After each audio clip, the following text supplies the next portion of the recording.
What's going on, guys? Welcome back to another episode of Coffee and Van Chats. On this week's episode, we chat with Peter Stetina. We chat everything about his new van all the way to his bikepacking trip while getting said van and his new campaign called FKT.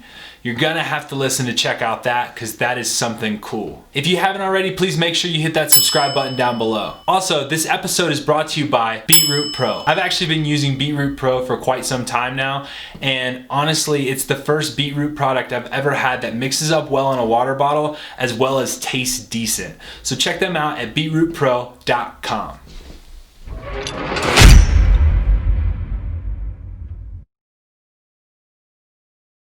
Hey guys, welcome back to Coffee and Van Chats. I'm here with Peter Stetina, and yeah, we're still in quarantine. No races really on the calendar, so I decided I'm gonna bug this guy and see if I could get him on the podcast and we could just chat. So how you doing, man? Good, yeah. Same as you. Nothing on the calendar, although, I'm already seeing Utah's opening up pretty quick. I saw Colin Strickland's already racing a crit. The driveway series is going in Texas. So Oh yeah, he was in a mask. That was awesome. yeah. But I think things are coming back soon. And, all these protests are going on in the U.S. right now. And I'm really sympathetic to that cause. One thing that I keep thinking about just in a cycling point of view is, if there's not a massive spike in the next 2 weeks because of these protests, I mean, that to me is showing that this virus doesn't, it's outdoor activity and UV light is a mitigating factor. So I'm hopeful that's a good thing for all outdoor things, farmers markets and bike races and all that. So I'm optimistic that there's actually going to be some races in August and September. Yeah. I'm like, I just got done doing a podcast with Mark from SBT. And, Oh, nice. I'm actually now kind of bummed because that they canceled, because it's like I traveled home to South Carolina and that's the first time I sat down in a restaurant. I probably need to go get tested, but that's the first time I sat down in a restaurant and had a meal. And it was the weirdest feeling. And you kind of feel kind of gross. You know how when you're in an airport and you're just always like squirting hand sanitizer on, and it's like, one thing us cyclists learned is that we were always kind of quarantined. But yeah, so like I walk into that restaurant, it was nuts. So yeah, I just had broken my van with a big old road trip and bikepacking trip over the last 2 weeks, and same thing. I had my first dining experience in North Carolina, and it was great. It was weird to be waited on again though and stuff. Yeah, sweet. So tell us a little bit about that trip. So you got a van. Tell us about your van. I got a van. Yeah.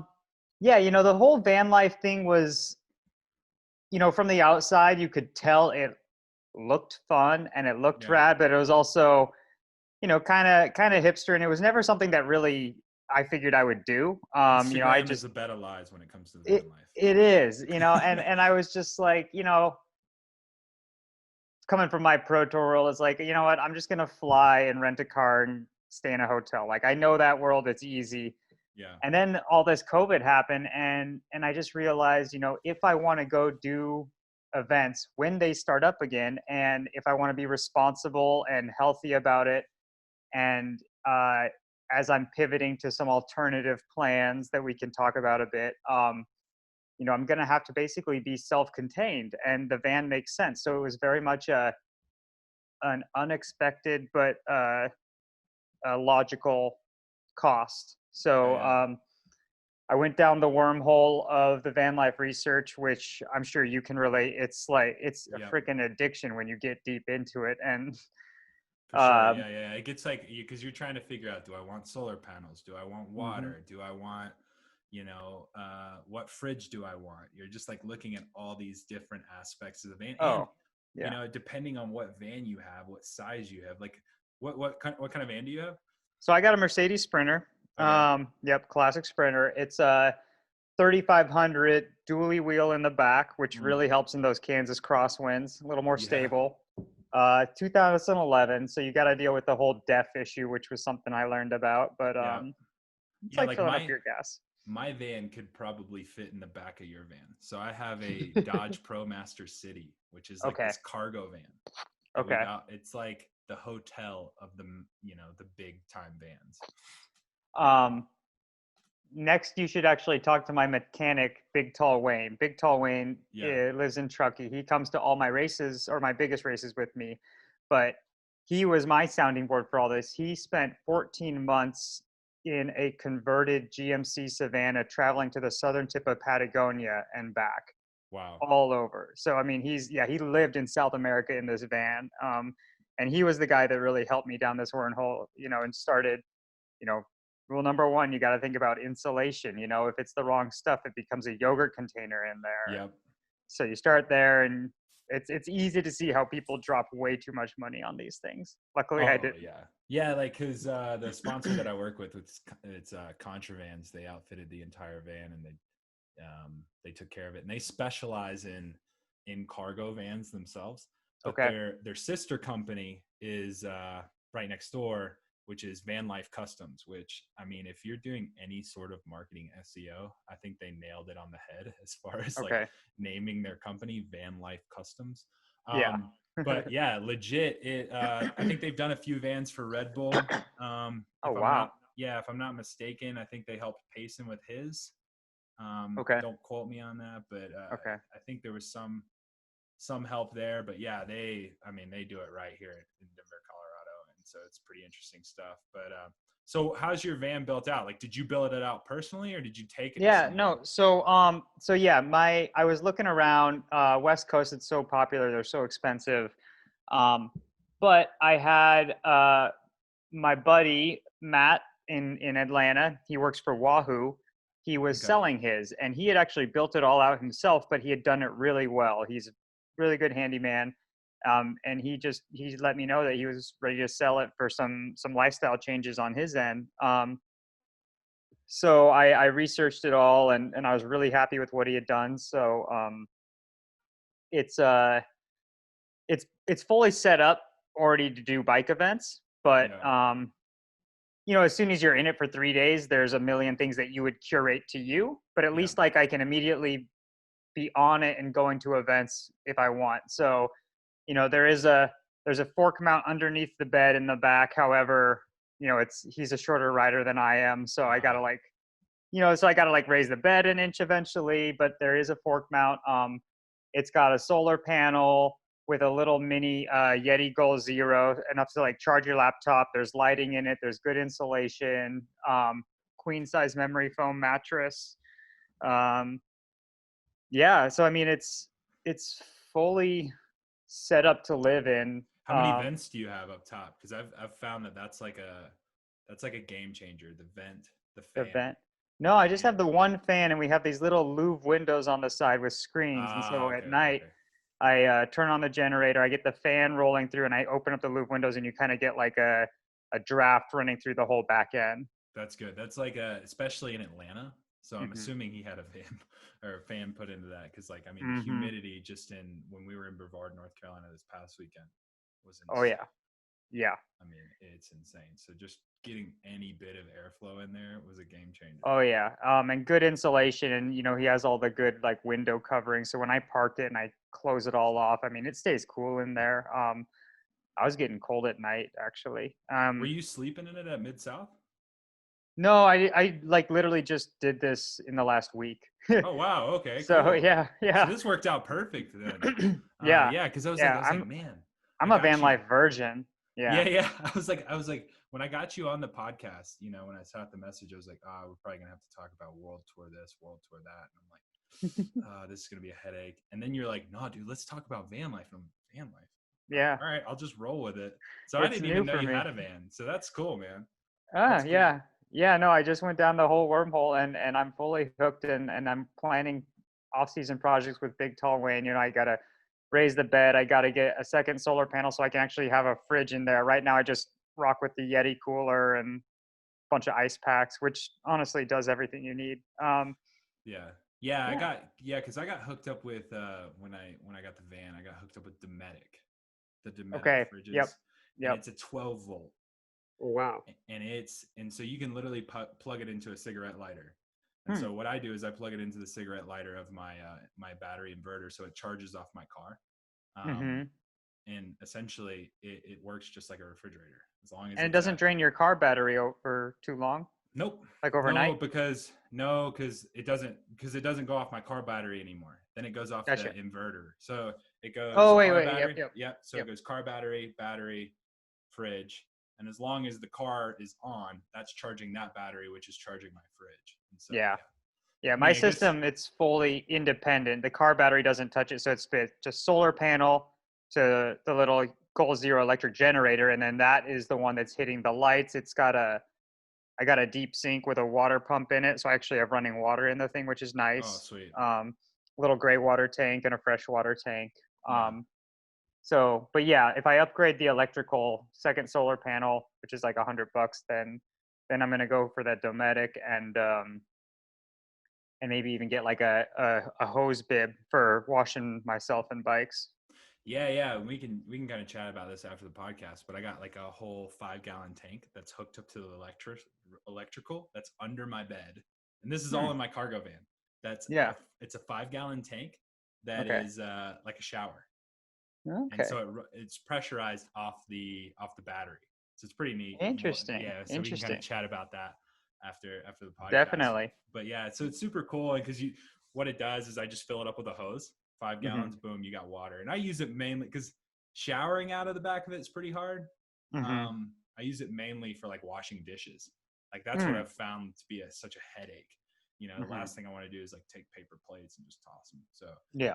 Yep. wash some dishes, because if we're out there camping and grilling, because I camped with Ashton Lambie actually Okay. at Mid-South. Okay. And Nice. so we were camping next to each other, and we were kind of like, because he's got his own little truck thing going on right now. I don't know what that is, but he's got this whole truck thing. He's got a solar panel. He created a pressurized shower on it on the roof rack. So there's some cool things that you can do for sure on that side of things.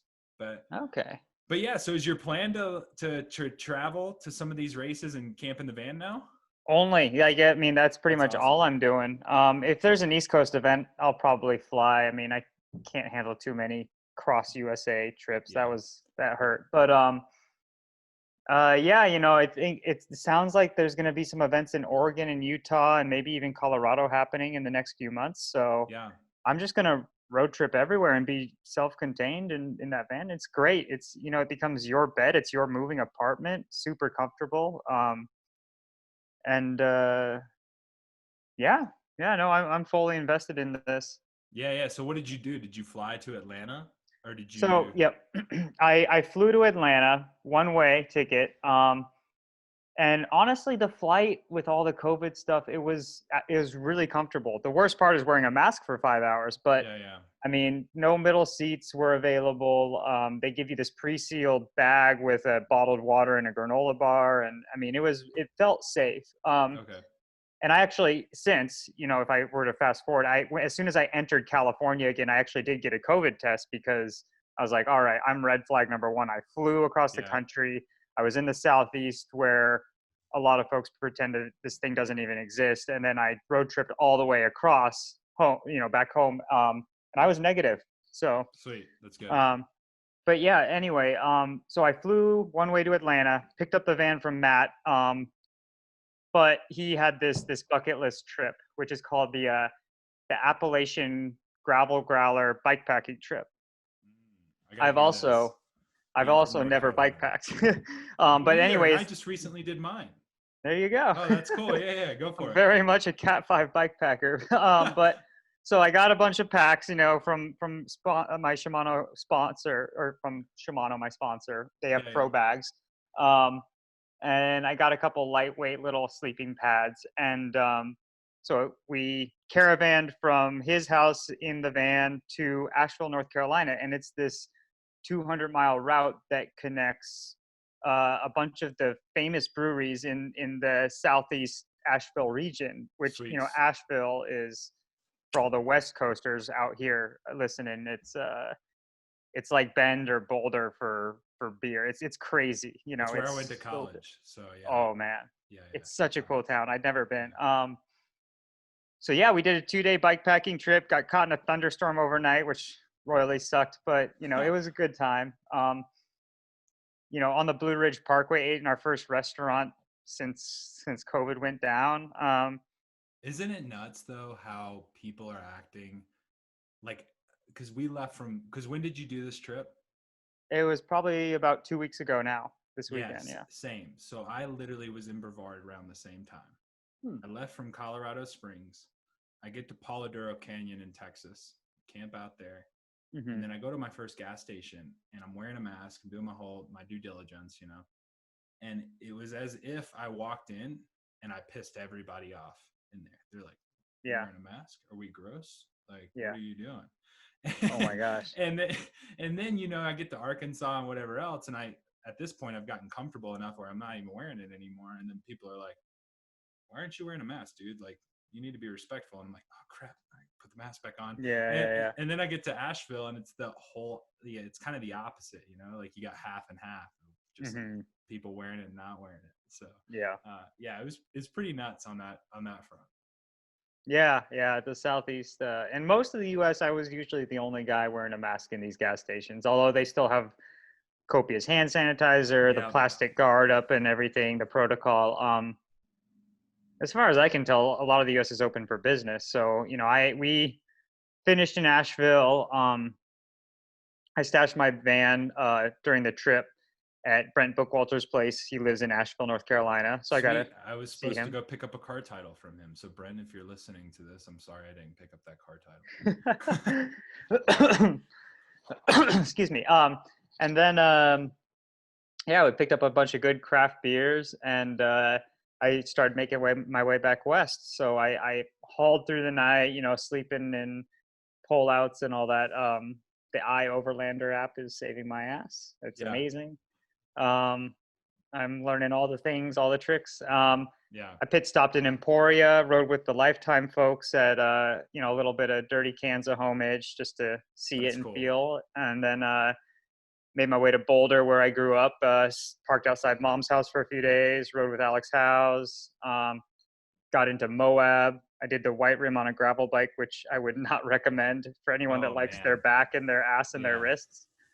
Man, Canyon couldn't do you justice and give you a bike just for that time. I'm just kidding. I know. I mean, that was kind of the point, right? It's like, there's a lot of Jeep trail. I think I could do it on a gravel bike. I think it might be fast. It's not. And then from Moab back to Lake Tahoe, where I'm part-time these days. So have you done Leadville yet? I did it last year. That was part of, my alternative calendar. So speaking of white rim, do you think you could do Leadville on a gravel bike? Because I keep hearing this. It was going to be my first year doing Leadville, and I was going to do the lead boat. I'm assuming you were doing that as well. Yep. Yeah, so I was going to do that, and I keep hearing it's like, "Oh, you'd be fine, man. Don't worry about it. It's like it's a gravel race for mountain bikers. You could probably even do it on a gravel bike." What's your thoughts? I mean, now being a roadie and kind of being that guy that's jumped and gone, hey, for Leadville, yes, you could do it on a gravel bike. You'd be fine. I don't think it'd be faster.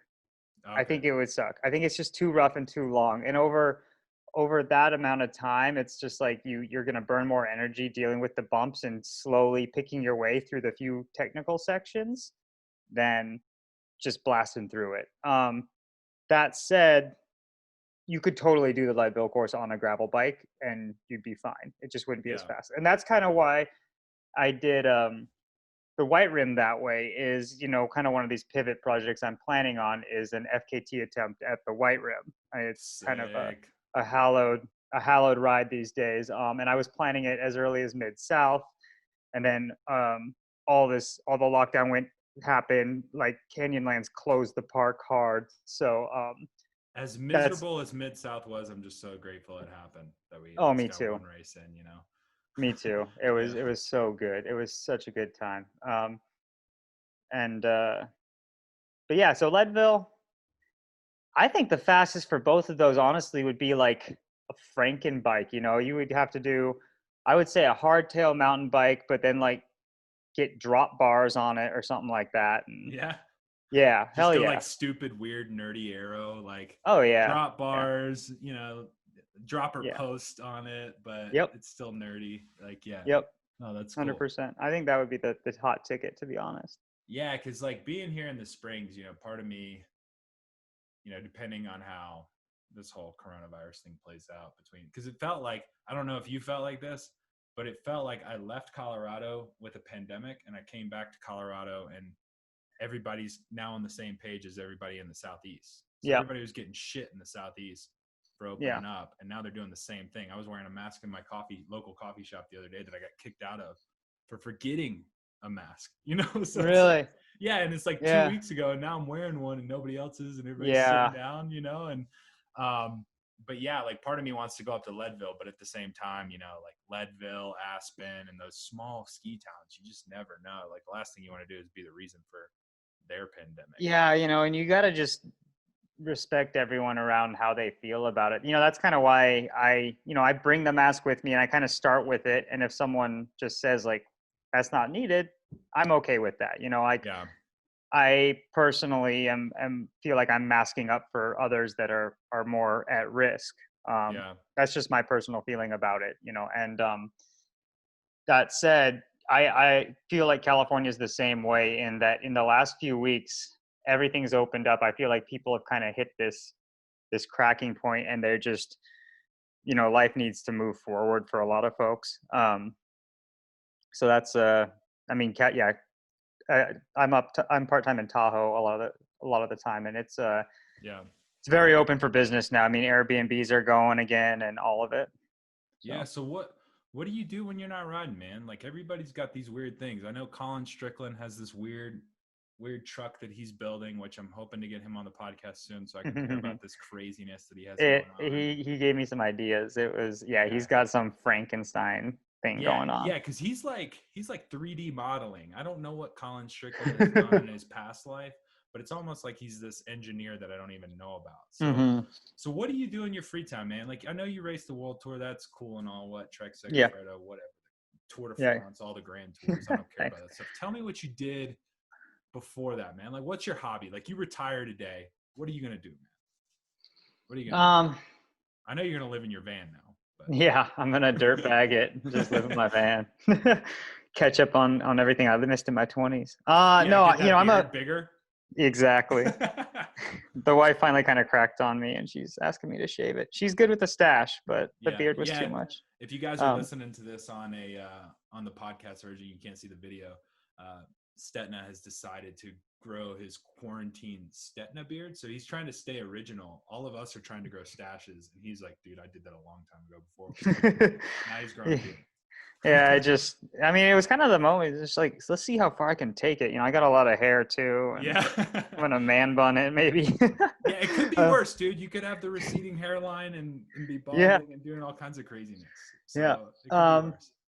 But passions, craft beer is a big passion of mine. It's not always the best blend for racing, but there's a time and a place for it. I love experimenting. I love every time I go to a town, I want to get like a sample flight. I'm really into it, for better or worse. Road tripping, food, and then just the whole privateer lifestyle is freaking busy. It's a hustle to make it work in the gravel world now, and I'm sure you can relate. But the hustle is real. I mean, if I'm not training, I'm dealing with emails and podcasts such as this, or whatever it is. But there's always a project and a fun project. It's always cool. Creativity. So my life is still bikes. Yeah, if you like beer, man, you definitely like I said, they don't sponsor me, but hopefully this might change their minds. Outer Range Brewing, by far. Okay. You got to check it out when you're out of Breck, huh? It's out of Frisco, Colorado. Okay. And I still don't know where it is, but like the local, there's so much beer in Colorado, right? Of course. The local liquor store down the road, I went to go buy it, and he's like telling me, he's like, dude, if you want an IPA, just try this out. I tried it out, and I was like, damn, this is good. Tried to come get it again, and they were like, yeah, we sold out. And I was like, okay. And I'm starting to catch on to this week after week after week, with quarantine, everybody's drinking beer now. So week after week, they're like, yeah, we're sold out. There was a line out the door waiting for the delivery of this beer. Holy cow. He sold That's out of it. amazing. The guy pulls me aside and he goes, "Hey man, there's a liquor store up the road. I'm not even going to name it on this podcast, just in the off chance that I'm not that famous, but just in the off chance that somebody hears. But there's a liquor store up the store. There's a liquor store up the road that sells it too, and it's the only place that I can find it in stock, which is pretty wild. But I'd love to go check it out, the brewery out when I'm in town. I think it's like right outside of Denver. Okay. Not really sure good to Frisco know. is. Yeah. That's the cool thing about beers. It's so hyper local. You know, it's real. A lot of places don't really distribute heavily, and the best ones usually don't. So you gotta.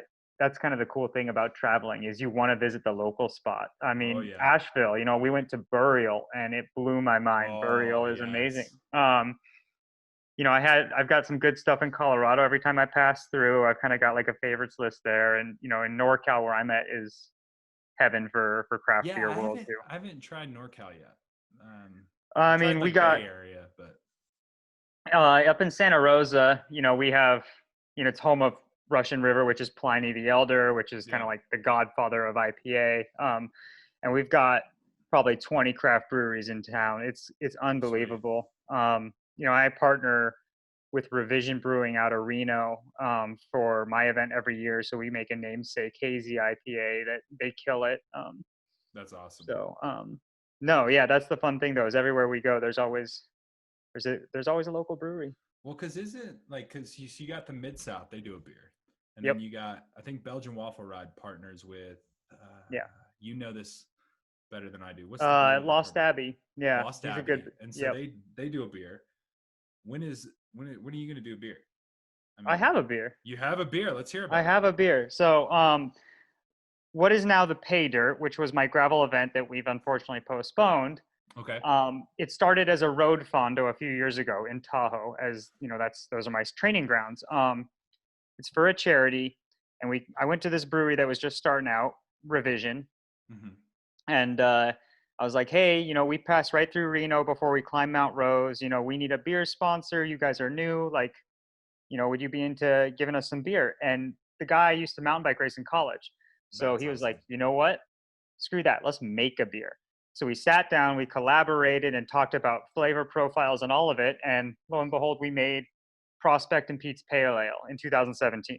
Sick. It was great. It was super good. If this is being recorded, I have a keepsake bottle here. Let's see it.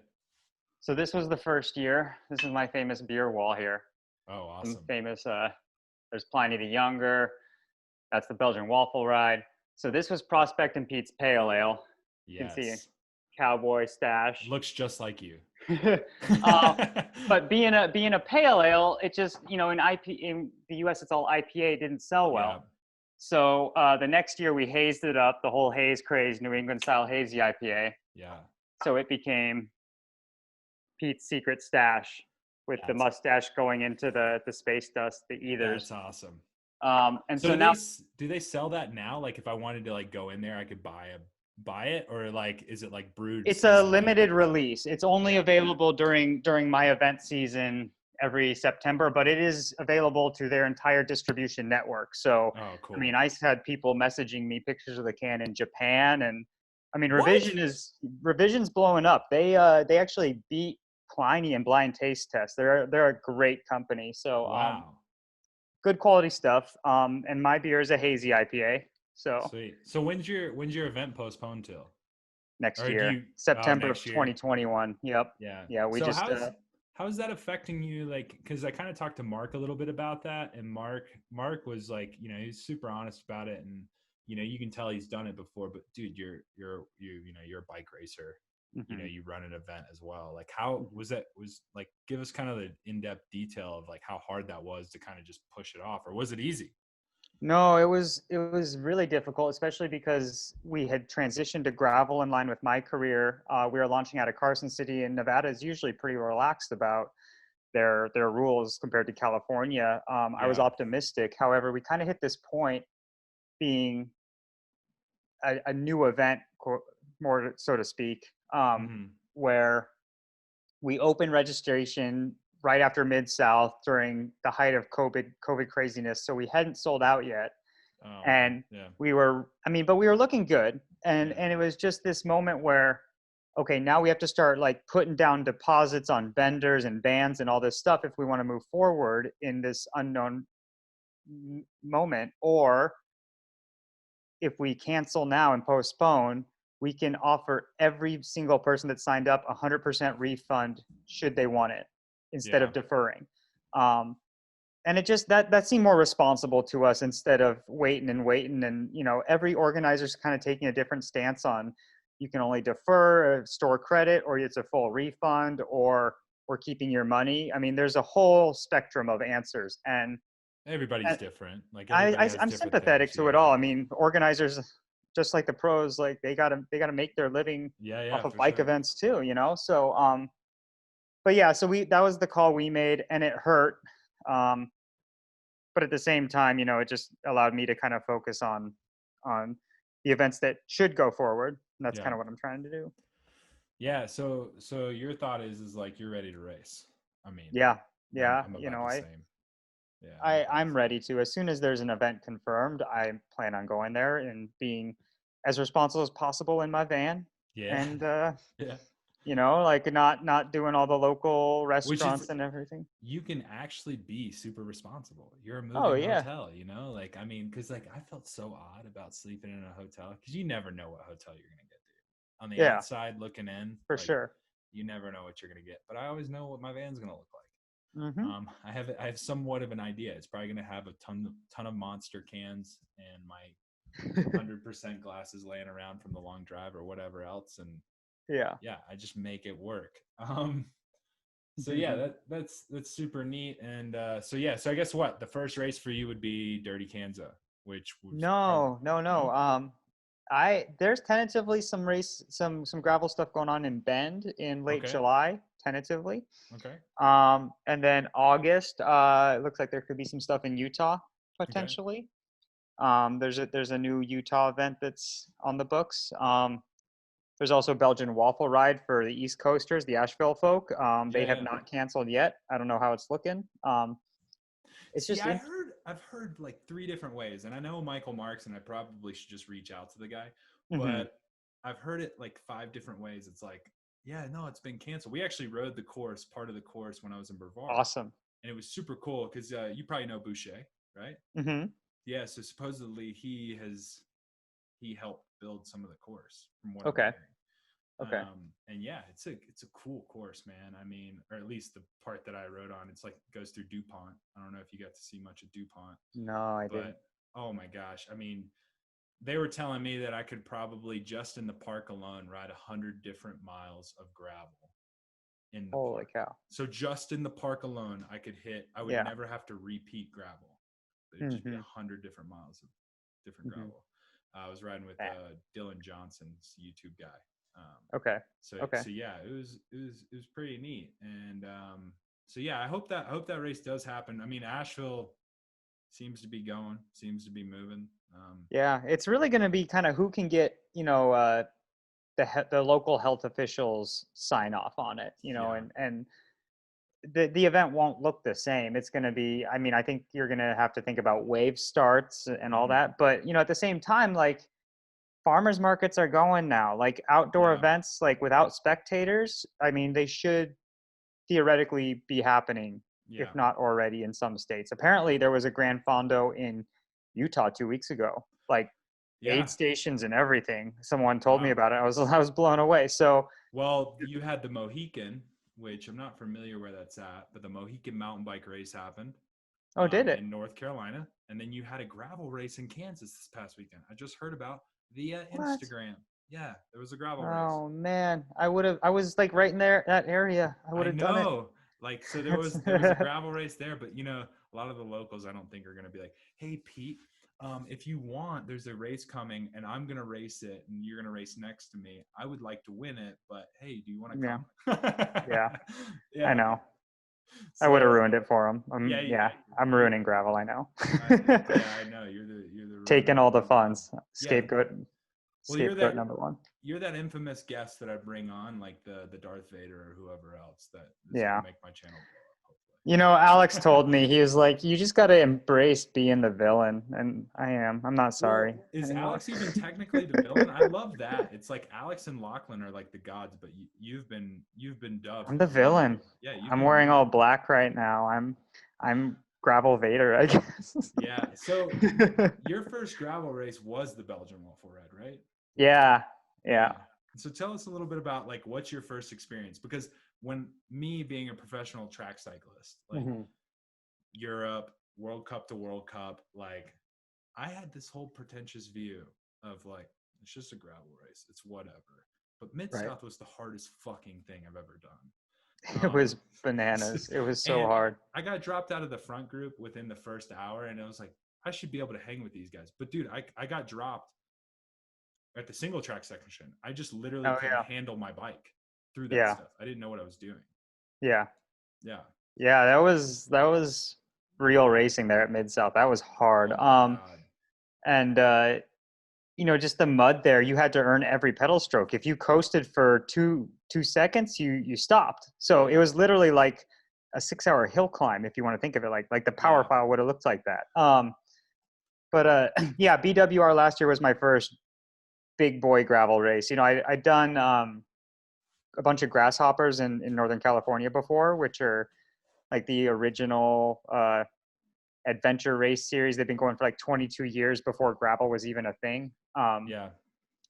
So I'd always kind of been, you know, I dabbled in the fun alternative stuff and growing up in Colorado riding dirt, but Belgian Waffle Ride was that eye-opening experience where it was like, this is big and this is fun and There's a lot of hype I want to around it. do as Yeah. much of this as I can. And Tour of California was the week after, and I would be on climbs in the Tour of California, like not winning the race. Like I had, you know, helped Richie as far as I could, and I had swung off. I was just pedaling to the top, and people were yelling like Belgian Waffle winner. Like I was like, holy cow, people they know this thing and they care about this like Yeah, more than most races. So you know, that was kind of when the light bulb went off. Definitely BWR was that moment for me. No, and that's So, awesome because like it, you know, it seems like it's not really a gravel race, and I might get shunned for saying this because it's got like kind of a good mixture between gravel oh and yeah. road. Yeah. And because that's always the argument: do you ride a road bike or do you ride a gravel bike? So what's your Exactly. argument? Do you, because I know you got sponsors who are probably gonna be like, hey, we want to push this gravel bike, but what would you ride? No, I mean BWR last year I won it on my Aero road bike. Wow. So So like on the with Amanda, 28s. The Madone, the the Aero Madonna. one. I mean, yeah, yeah, I yeah. was on a Madone with 28s. And people were that surprised a lot of people. That said, this year I'll be on the same. I'll be on my Canyon Ultimate, which is their road bike with good clearance, like Yeah. featherweight climber bike. And I'll have 28 or 30s, depending on how the dirt sections are running. You know, Do you you never work with know. this? Do you work with a certain tire company? IRC.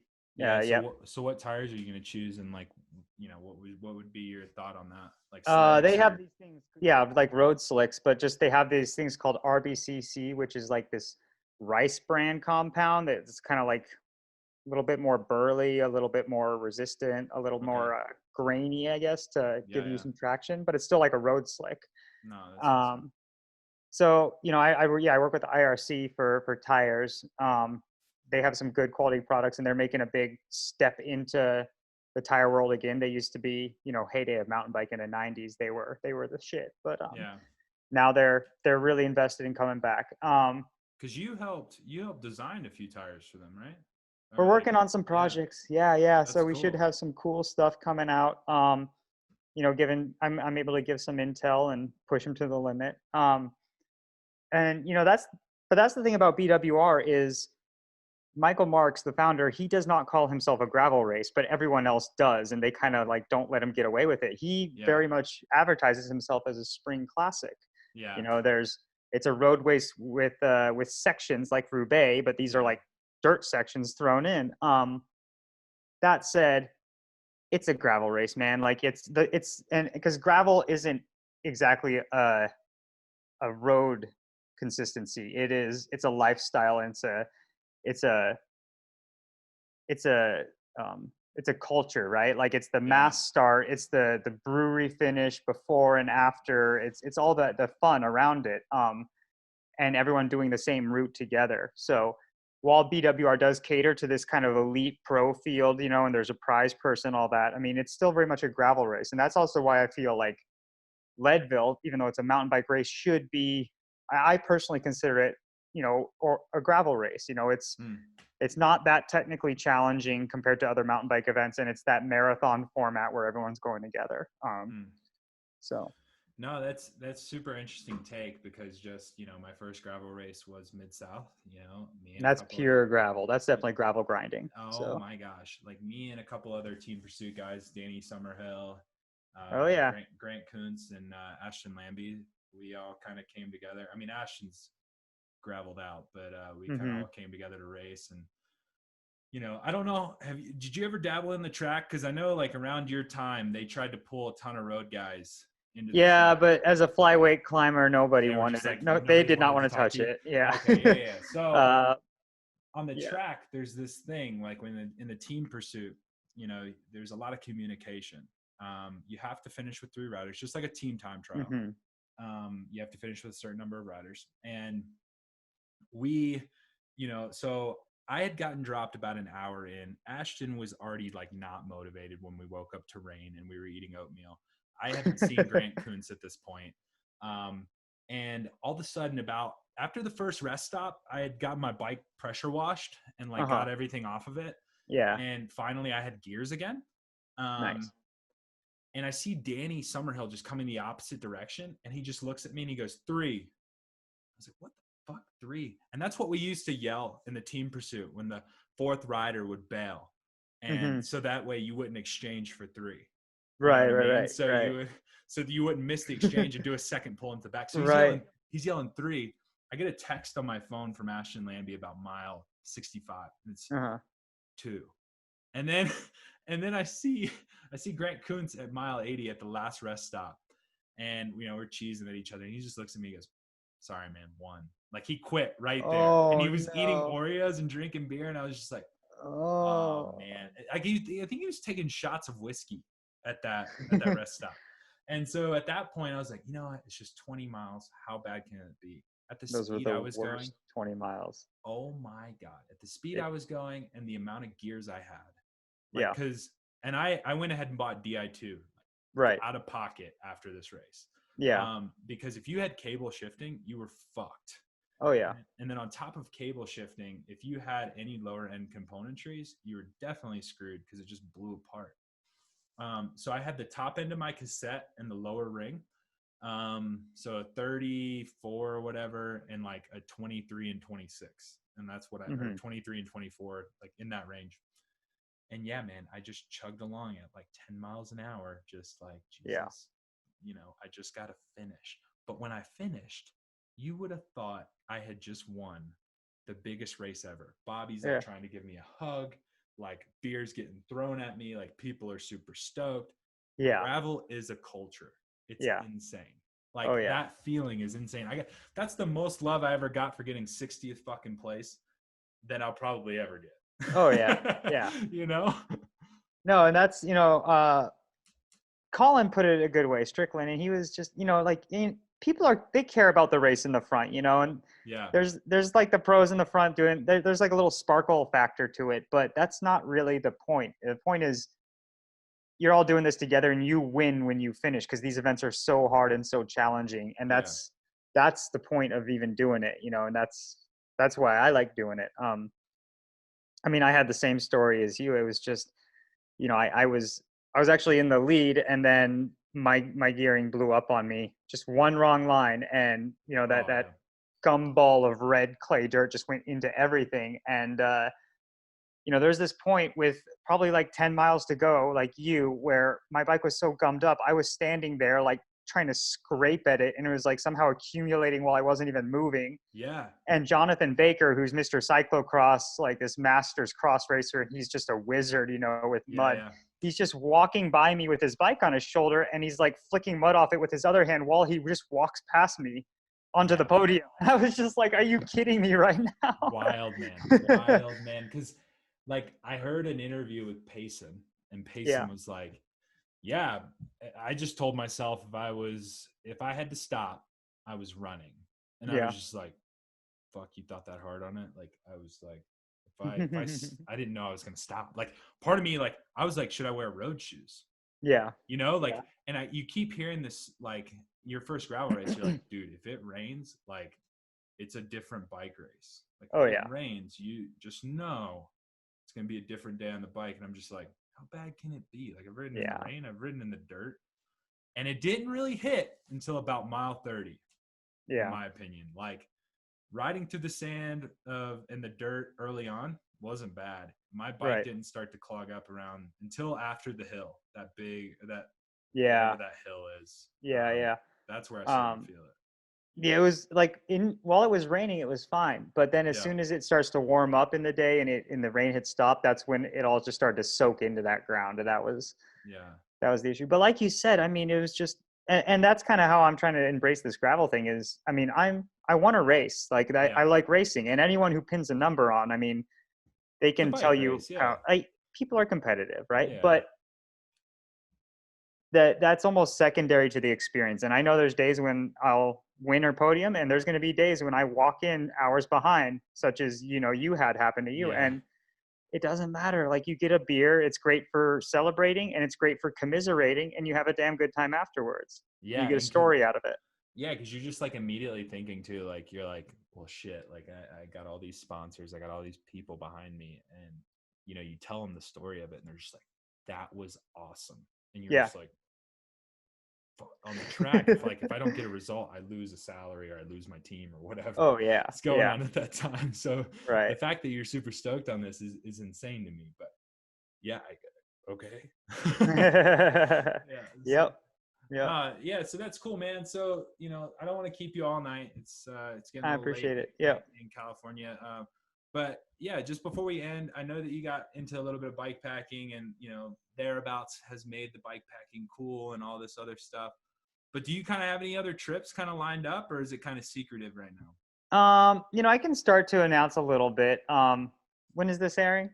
Like immediately or? I mean, it can air in like 2 weeks. Still got to Oh, release fills well, and so. yeah, yeah, no worries. Anyway, no, everyone's trying to be creative and pivot. I'm not interested in the full ultra endurance yet. I feel like Yeah, once you're talking about like Colorado Trail and stuff, it's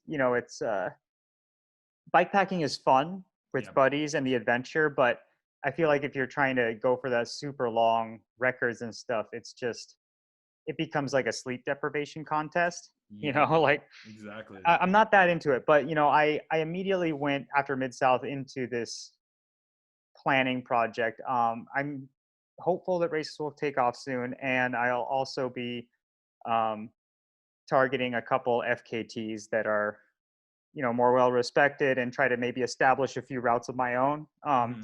because I feel like that's the best way that we can still compete with one another while not being together. FKT is something that's big in the running world, and it's starting to take off in cycling, but not so much yet.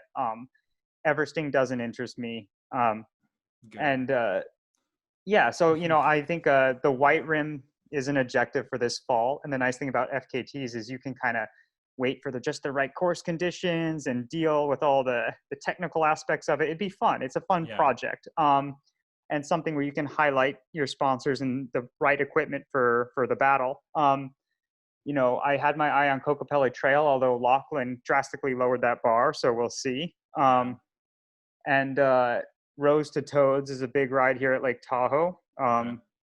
That's everyone does it on the solstice, which is conveniently tomorrow for our recording right now. Sweet. Yeah. I won't be doing it tomorrow, but that's normally a mountain bike ride that everyone does on the solstice because it's so long. It goes from along the Tahoe Rim Trail from Mount Rose to South Lake Tahoe. Cool. And then we're launching this thing called the Funnest Known Time with the Let's Oh, Privateer wow. project. So it's not just about getting the fastest, although, maybe for guys like you and me who are competitors, maybe your idea of funnest is going as fast as possible. But for other people, their type 1 fun, their idea of funnest is beer chugging competition in the middle. And that's great too. And so there's going to be, which is probably a competition that I would lose at if I tried to compete at it. Exactly. Maybe we should just start adding beer chugs with time bonuses in races. Yeah. But so there's going to be a project called Funnest Known Time that's going to be cool. for everybody who is a privateer at heart, such as yourself and myself, and people who are trying to make it work in their own way in cycling. Nah, man. Well, that's super exciting, and it's been super cool to have you on the podcast because Appreciate it. I watched you as I grew up as a Cat 5 to oh, thanks, where man. I'm at now. So it's pretty sick to kind of have you on air, and again, look forward to seeing you at the races, and hopefully I can get you in the van and we can chat van life and see where you're at then, because I think some of my trips will be passing through Colorado, so we should definitely keep in touch. And that was a fun conversation. I appreciate it. Nah, yeah, it's cool, man. All right, well, thanks guys so much. I'll put all the links down to Pete's sponsors and his social media stuff down below, so be sure to check that out. Other than that, thank you guys for watching.